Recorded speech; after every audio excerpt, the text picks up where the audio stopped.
రాజన్న సిరిసిల్ల జిల్లా మిడ్మానేరు ప్రాజెక్టుకు వరద పోటెత్తింది. ఎల్ఎండికి వరద ప్రవాహం కొనసాగుతోంది. జలాశయం 7 గేట్ల ద్వారా 19,900 క్యూసెక్కుల నీరును దిగువకు వదులుతున్నారు అధికారులు. అన్నపూర్ణ జలాశయానికి 6,400 క్యూసెక్కుల నీటిని విడుదల చేస్తున్నారు.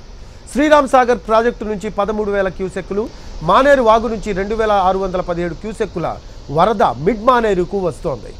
ప్రాజెక్టు పూర్తి స్థాయి నీటి నిల్వ సామర్థ్యం 27.5 టీఎంసీలు కాగా ప్రస్తుతం 23.11 టీఎంసీల నీరు నిల్వ ఉంది.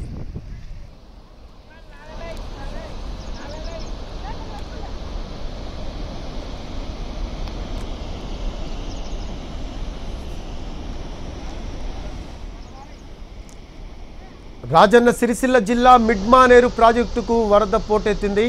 ఎల్ఎండికి వరద ప్రవాహం కొనసాగుతోంది. జలాశయం 7 గేట్ల ద్వారా 19,900 క్యూసెక్కుల నీరును దిగువకు వదులుతున్నారు అధికారులు. అన్నపూర్ణ జలాశయానికి 6,400 క్యూసెక్కుల నీటిని విడుదల చేస్తున్నారు.